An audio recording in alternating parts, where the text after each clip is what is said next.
Most people think high blood pressure means headaches, dizziness, feeling unwell. So if you feel fine, you're fine, right? Wrong. I've opened the chest of patients who felt perfectly healthy the week before their stroke. It happens far more often than you think. Men and women who walk their dogs, cook dinner, laugh with their grandchildren just days before. No warnings, no symptoms, nothing to suggest what was coming. Blood pressure doesn't send you a warning before it attacks, especially not at night, especially not after 60. That's exactly what we're covering today. Here's the core problem with how blood pressure gets measured. Your doctor checks it once during an office visit for about 30 seconds. 30 seconds out of 86,400 seconds in a day. That snapshot is what your entire treatment approach is based on. And for most of those seconds, you're asleep. And that's exactly where things get very interesting. Under normal conditions, your blood pressure does something remarkable during sleep. It drops by about 10 to 20%. Every single night, we call this the dipping pattern. It's not optional. It's your cardiovascular system performing essential overnight maintenance and repair work. Your heart repairs itself. Your blood vessels recover. Your kidneys process waste. Every one of these processes depends on that nighttime pressure drop. But here's what changes after 60. Your arteries gradually stiffen. Your blood vessels lose their elasticity. The whole system begins running differently. And your autonomic nervous system, the one controlling that nighttime pressure drop, starts losing its rhythm. The signals get weaker and less reliable. For millions of people over 65, that nighttime dip simply stops happening. The pressure stays elevated or rises even higher while they sleep. You wake up tired. Your head feels foggy. You think, I just didn't sleep well. But the real explanation is something quite different, and most doctors never measure it because they're only looking at that 30-second snapshot, not the full 8-hour picture, not even close. Let me give you a real example. A patient comes in, blood pressure 120/78, completely normal, textbook perfect. I send him home with a 24-hour monitor. He goes about his normal day and falls asleep around 11 that night. By 2 in the morning, his pressure is 164/102 while he sleeps completely unaware. That's not a mild elevation, that's a hypertensive crisis happening while he sleeps peacefully with absolutely no idea it's occurring. How does this happen? There are 3 main reasons, and each one is far more common after 60 than most people realize. First, his medication was taken in the morning. By midnight, its protective effect has almost completely worn off. The coverage gap is real. Second, his stress hormones cortisol and adrenaline aren't following their normal nighttime rhythm. Instead of dropping, they spike while he sleeps. Third, his sleep is fragmented. Every brief awakening, even when he doesn't remember, triggers a sympathetic response and a pressure surge, and this happens night after night, not occasionally, every single night. The same surge, the same silent accumulating damage year after year. The damage accumulates silently in the walls of his arteries, in the tiny vessels of his kidneys, in the tissue behind his eyes, month after month without a single symptom to send him to seek help. The body compensates quietly until one day it can't. We have a clinical name for people whose nighttime pressure doesn't drop. We call them non-dippers, and the numbers are striking. More than 50% of adults over 65 are non-dippers. More than half, not a rare edge case, the majority. Half the people in that age group carrying the hidden cardiovascular risk that their morning blood pressure readings will never capture. What does that mean for outcomes? Non-dippers carry a cardiovascular mortality risk 3 times higher than dippers with identical daytime numbers. 3 times higher risk with the same daytime reading, the same medication, the same diet, just from what happens during those 8 hours of sleep. And then there's an even more dangerous pattern, reverse dippers. People whose pressure actually rises during sleep, higher at night than during the day. For reverse dippers, stroke risk increases by a factor of 4 or 5, and they feel completely fine during a standard office visit. I want you to sit with that. Standard office visits catch none of this. None. Zero. That is the diagnostic gap we need to close. Now let's talk about the things already in your home that may be silently making your nighttime pressure worse. You'll be genuinely surprised. The first one is licorice root. I know that sounds harmless. It's an herbal tea, natural, calming before bed. Many people love it. But licorice root contains a compound that blocks a specific enzyme in your kidneys. Without that enzyme, cortisol builds up in your bloodstream. Elevated cortisol at night means your pressure surges. You don't feel it happening. You just wake up exhausted with no obvious explanation. Check the label of your evening tea. Tonight, licorice root hides as sweet root glycyrrhiza or buried inside natural flavoring and herbal blends. The second hidden factor is alcohol, specifically evening alcohol. And what I'm about to explain surprises most moderate drinkers significantly. The initial sedative effect of alcohol does temporarily lower blood pressure. That part is real, but 3 to 4 hours later, something else begins. Right in the deepest stage of sleep, there's a rebound spike. Your sympathetic nervous system overcorrects. The pressure surges sharply upward. Your cortisol surges. Your blood pressure can reach its highest point of the entire 24-hour cycle at 3 in the morning. The third hidden factor is grapefruit juice. Specifically, when taken alongside amlodipine or other calcium channel blockers, you may be prescribed. Grapefruit blocks the liver enzyme that breaks down these medications. The drug accumulates. What was designed to be gradual becomes dangerously prolonged. That unpredictability is especially dangerous at night when there's no monitoring, no one to catch symptoms, and no easy way to respond. So, how do you actually find out what your nighttime pressure is doing? There is a test specifically designed for exactly this question. It's called ABPM, Ambulatory Blood Pressure Monitoring. You wear a small cuff for 24 hours while living completely normally. It takes readings automatically every 30 minutes, day and night. This is the gold standard for identifying non-dipping patterns. The only way to see your true nighttime blood pressure profile, and yet most people over 65 have never worn one. Ask for it by name at your next appointment. If you don't specifically request it, it will almost certainly never be ordered. The second test is urine microalbumin. This measures tiny amounts of a protein called albumin that leaks into your urine when kidneys are under stress. Microalbumin is one of the earliest detectable signs of organ damage from sustained high pressure, appearing years before kidney function visibly declines. It's a warning signal while there is still time to change the course before damage becomes permanent before it shows up on any other test. The third test, and this one genuinely surprises people, is oxidized LDL. You know LDL as the so-called bad cholesterol.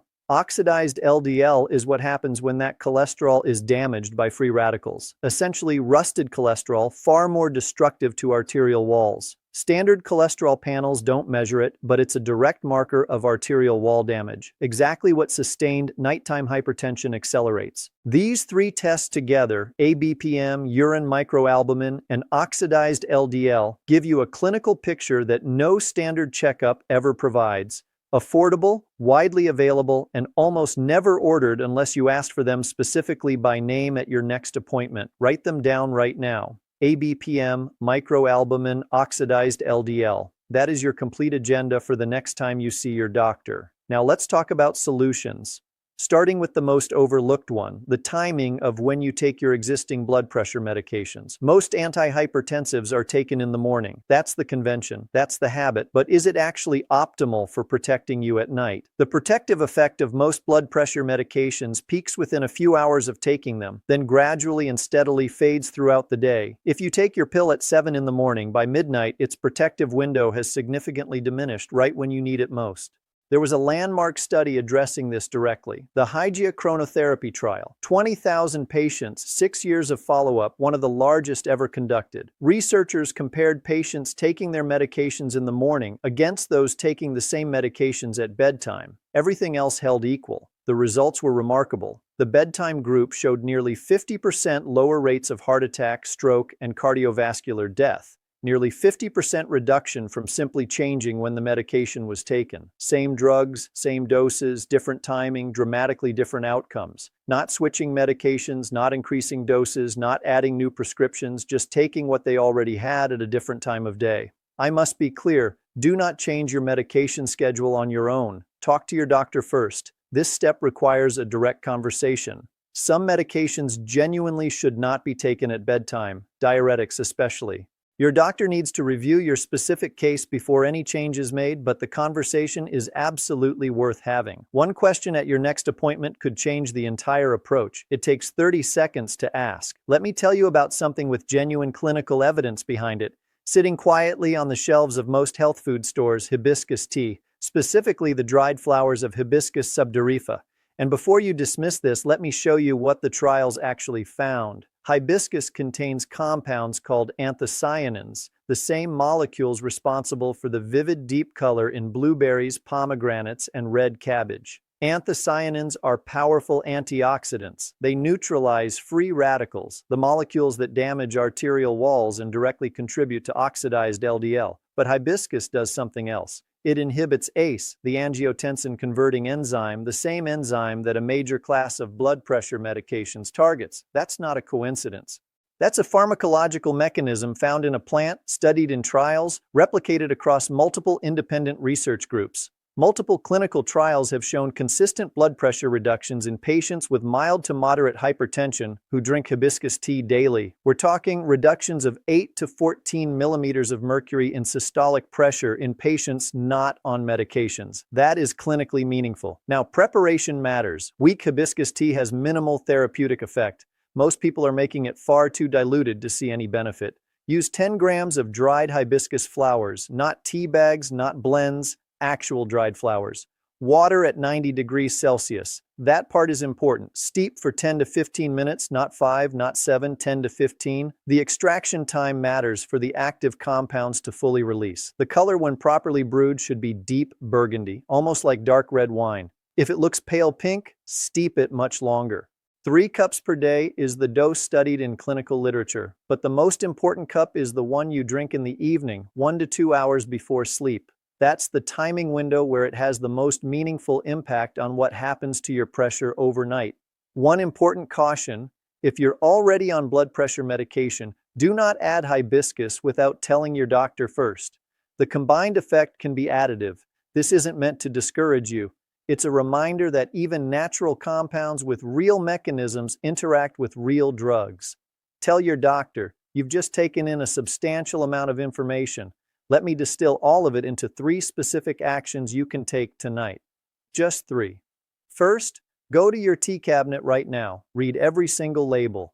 Look for licorice root, also listed as glycyrrhiza, sweet root, or natural flavoring. If you find licorice root in your evening tea, that tea moves to the morning shelf or out of the house entirely tonight.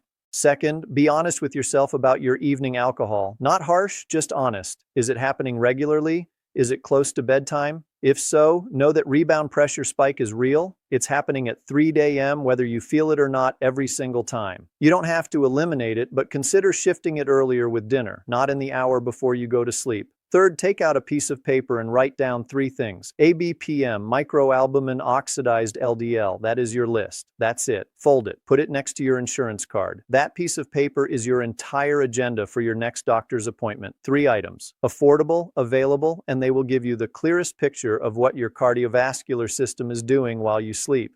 These aren't optional extras. These are the tests that see what your morning office appointment was never designed to detect.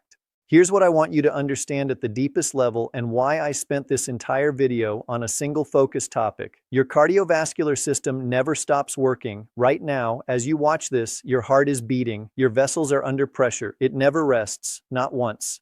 And after 60, the margin for sustained undetected damage is narrower than it was at 40 or 50. The body is remarkable at compensating, at absorbing damage quietly, without complaint, without symptoms, until one day a threshold is crossed. And that threshold for many people is crossed at night, while they sleep, while they dream, without a single visible warning sign. I've stood at bedsides after strokes, after major cardiac events. I've had those conversations with families and I remember every single one. In a significant portion of those cases, especially in patients over 60, the warning signs were already there. In data that was never collected, in nighttime readings nobody took, in microalbumin slowly rising year after year, in arterial stiffness quietly building in the background.